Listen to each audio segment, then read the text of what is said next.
It is cold out there, Jim Brock. It is cold, Bill, and you know I'm here to share some thoughts with you about what's on everyone's mind today, and that's Commissioner Goodell and the NFL. Well, I'm not sure that's why we have you here. I thought that's why you booked me. Did you have another reason? Well, I think there is some other things. We could Would talk it be about. a plethora? Could be. How much time do you have this Plethora morning? of items? Sure. I think we can get there. Okay, so let's start with you. And you had alluded to the fact we talked Buffalo Bills. How do you feel about this team? How do you feel? Well, you know, as a Bills fan, and I know I'm speaking to you as well, how we feel today can change tomorrow. Certainly can. We have had the longest drought in any professional sports of making the playoffs. I like the coach. I feel like there's more discipline on the team this year. Is it the longest drought of? I think longest drought of any of the major professional sports. Really? Not even smelling the playoffs. Wow. Yeah, it's a wonderful. So even the Cubs were making it into the Browns, playoffs. the Cubs, the Knicks. Yeah, the Knicks. Yeah, it's a wonderful claim to fame, certainly. Yeah, but you know, last week that really was a must-win for us, as much as it was a must-win for the Jets, because we had to keep that momentum going. Yeah. And certainly New Orleans is coming in, and they're playing great ball. A lot of wins under their belts, and if we don't win this weekend, it may end up being another one of those Bills seasons. Where they come flying out of the gate. I know. 5-2 now. I don't feel they like were it. 5-2. I don't feel it that way. I really do feel like this year is for real. I don't know what it was about that Jets game, and Davey, you said it too.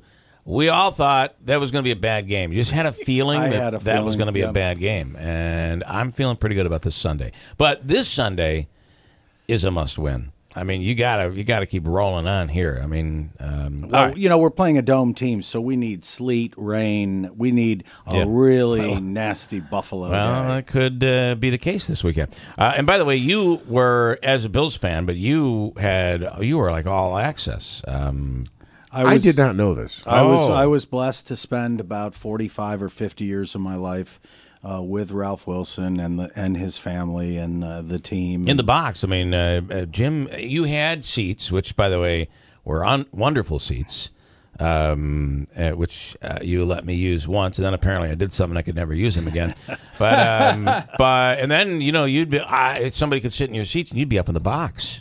It was a wonderful experience, especially during our Super Bowl run and getting to know great folks like Jim Kelly and Marv Levy, and being involved just as someone watching during the drafts, and it was the opportunity of a lifetime. I'll never forget it, and I loved Mr. Wilson like a second father, so it was a great experience. And then the Pagulas came in and said, "No seats for you." Well, I don't know the Pagulas, so it was kind of difficult, but I certainly wish them well, and I know I'm sure Ralph's looking down from heaven and hoping that maybe they can pull the Bills across the finish line, something we couldn't do. But I will say this, I don't think we'll ever see a team, win or lose, that goes to 4 Super Bowls in a row. And we certainly have a lot of people. And lose. And lose. Well, you don't have to include that detail. Well, if somebody makes it 4 times, my guess is they probably will have one of the 4. Yeah. Well, sometimes when you see a team lose, you don't see them back in the playoffs for a couple of years. True, so let alone that, but going back all 4 years, and then you saw how they've been honored in the Hall of Fame. So many of those players and the coach and even Mr. Wilson are in the Hall of Fame. All right, well, let's make this transition. Once the No Hospital Downtown team loses, will they come back? Tuesday was rough. We had a terrific night Tuesday. You're going to spin this. Could not have been happier. First, a big shout out to a mutual friend of ours, Joe Habaika, and the job he's done. Lest we forget that a year ago, before Mike Galimi was elected, out of 10 council folks, that's including the Common Council president, the Republican Party in a Democrat city had 2. As of election night, it's 5-5 now, and of course, with Mr. Galimi at the head of the council as president. It's very exciting. We also were excited that night because, as you know, Bill, you and I were on the same side of opposing the Gang of Five that extended the terms well, that's interesting. Now, against the vote of the citizens. There's a majority of council members now that would most likely, we assume, would have been against extending the term limits. And yesterday, Joe Marino said he's going to introduce legislation to roll that back right after the first of the year. There will be absolutely no problem rolling that back. And one of the things we were most proud of Tuesday night was not only did we take out 2 of the 5 of the Gang of Five, but we replaced them with 2 outstanding candidates who are also against the hospital going downtown. So there's a real momentum going on here for what was that again? I missed folks that. questioning. So we talked a little bit about this. Yeah. We had characterized, I think, Michelle Mandia and Bob DeSanctis as being on the fence. And I Jim, specifically, you're saying they're in your corner, though. Is that what you're saying? If they are, they're not admitting it in public. Well, I don't know, Bill. I would ask you to go ahead and watch the video of the debate in South Utica with Mr. DeSanctis and Mr. Jacon, and you will see that Mr. DeSanctis, right out of the chute, was questioning the viability of a hospital downtown. What we're adding. I'm sorry. You like putting words in people's mouths. No. Yes, Bill, you do. You have not watched the debate. Enjoy it. Doesn't matter. I interviewed him. And I was there. But I interviewed him, and I was there. Okay. And here's what he said. You weren't at the debate. Anyway. No, I didn't say I was at the debate. What we've done is we've replaced Jim, folks I want to on go the back to this council topic. who are not You in can't the talk bag for over the me. You downtown gotta. hospital. We're going to go back to the topic. So here's the deal. I specifically asked him and Mandia about this, and while they are not all in, they are also not all out. They want more information, and I think everybody should be demanding that. So to automatically segue into that, Bill. Okay. If all you right. would allow me to I finish. would only stop talking. Right. If you would only stop talking. Yeah. I would like to segue into the fact that there are other members of the council who have said that very same thing, who said, I'm not going forward any further with this hospital downtown until we get a number of questions answered that, as of right now, have not been answered. And that's really the major impact on our taxes, our citizens, and our businesses in the city of Utica. I asked this question, though, the other day and didn't get the answer, so I'm going right to the source.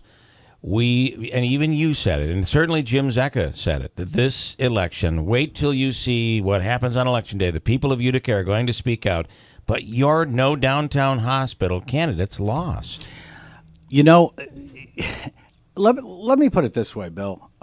We got a message out that we probably could have never gotten out without the hard work of Lou Posha and Jim Zecca and Mr. Nichols and others.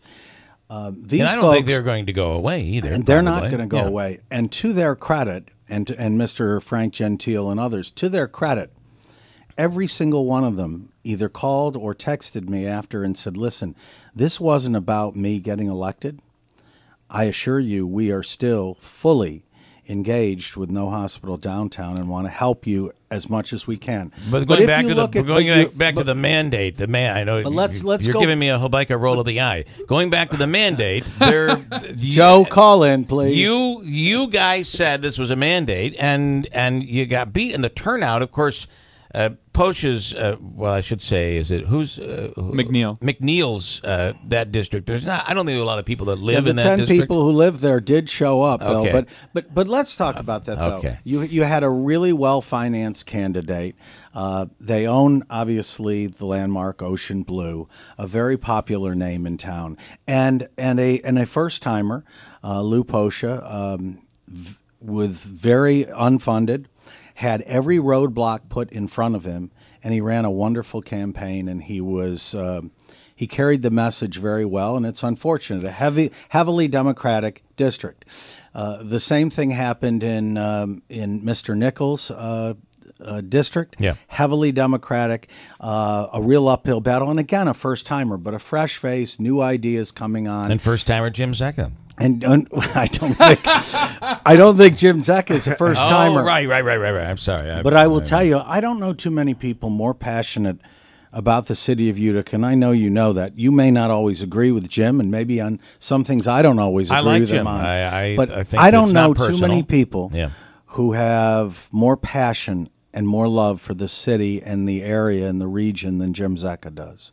So I'm proud of all of it. We are talking to Jim Brock about that epic loss the other night here in studio. No progress downtown. Sorry. That came out of the roast, Jim. That was funny. Yeah. Oh, yeah. It was funny. Yeah. And to follow up on your point on Jim, I don't know anybody who sends me more text messages than Jim Zecca. But Jim said here, if you had listened to Bob DeSanctis' radio ads, he was no downtown hospital in the ads. Right. Well, I'm glad that you guys... He was. I guess you didn't listen to the ads that were playing on your own station. Jim, I'm just telling you what Bob and Michelle told us. And we will bring them both back in and see if they're going to be carrying your flag. But I believe they wanted... both of them told us they wanted more information.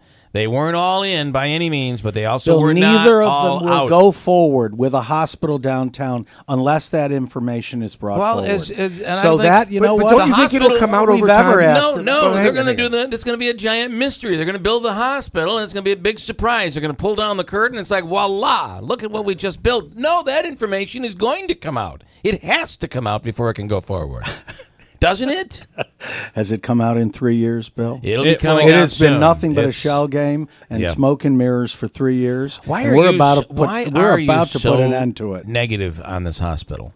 I'm not negative on a new hospital, as many people know in this town. I know that. Served for 20 years. Why are you so negative St. Luke's on Hospital this Foundation location? Board and raised a lot of money for the organization for many years.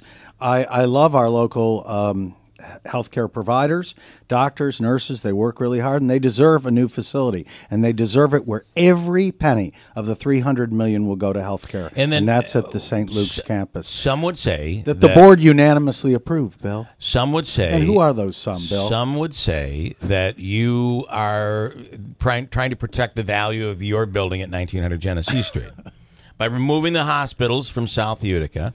And over there, that would actually potentially hurt the value of your property. Bill, I think that's an interesting take, but I'd invite you or any of your listeners to come stroll South Utica with me so I can show you the hospital foot traffic. We have a closed OTB. We have a closed Mexican restaurant. We have two German restaurants closed. Our theater is closed. Half our retail is vacant. So if there was this so-called hospital foot traffic, right now South Utica would be booming. It's not.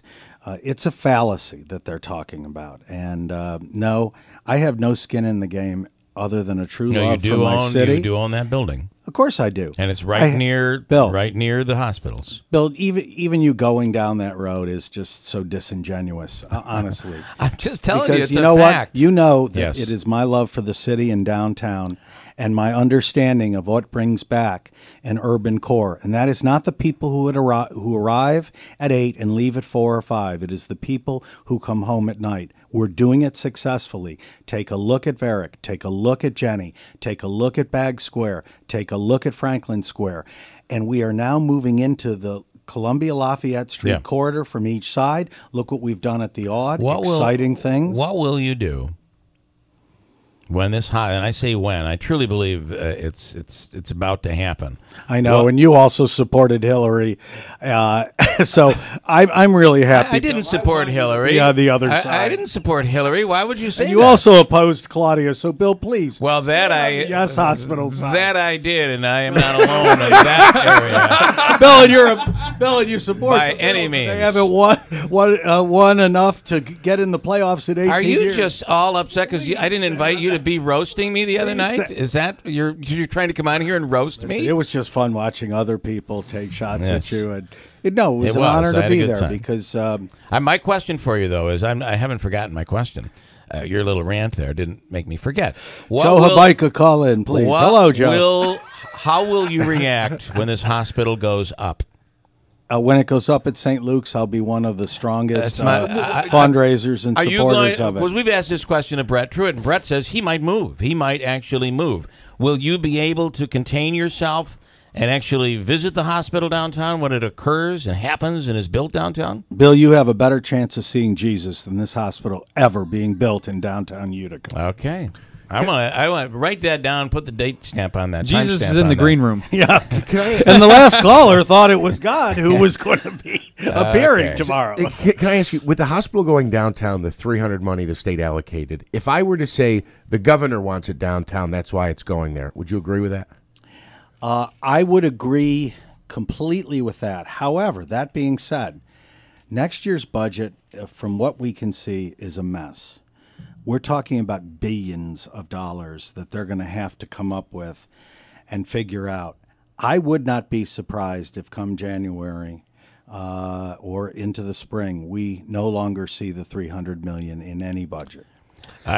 So we're not getting a hospital then. I guess that's where it was. So you feel that we're not. That's so easy to say, though. It's so easy to say. I don't believe listen, something's going to happen. They pulled the $300 million once before, right? So we can all agree they could pull it again. It could happen. Let me go to Donna, who wants to make a. That's almost the argument for putting it downtown, then, because if we don't move on it, you even acknowledge we're going to lose it. Jeff, we would already have shovels in the ground if they had designated St. Luke's. Okay. Donna, you're on with Mr. Optimism. Hi. I just wanted to say I respect a person's right whether they want the hospital downtown or whether they don't want the hospital downtown. Yes. But I can guarantee you it will not go at St. Luke's. They will lose the $300 million if it goes to St. Luke's. They will not have any money to put up a new hospital at St. Luke's. And just as you're fighting for it not to go downtown, I will fight for it not to go to St. Luke's. Well, all right. All right, Donna, thank you for that. Do you want to comment on Sure, on that? I'll just make a quick comment. As many of your listeners know, because I've shared it with them, the board, when they approved the location for downtown, also unanimously approved the St. Luke's campus as the alternate site. But there is no alternate site now. We've already been told that. There's only one location. It's downtown or it is nothing. Regardless, it has been approved. Okay. Secondly, I would submit to you that after reading the legislation, nowhere in it does it say the word downtown or Utica. And in an opinion letter from Senator Joe Griffo, a mutual friend of both of ours, he said that there is no requirement in the legislation, as he sees it, that would require it to go downtown. Now, we know behind closed doors, the discussions have always been, if you don't put it where we tell you, we're going to pull the funding. I'd like to go back to that. But this is all rehashing everything we already know. So, again, what we don't know is how will you react when it goes downtown? That's my question. Bill, it's not going to go downtown. Okay. It will never get through. I've got the Jesus process on line 2. Jesus, please. Oh, I'm sorry, it's Jesus. He's Hispanic. I'm just saying. Oh, Bill, you're beautiful. Okay. Well, Jim, it's always a pleasure.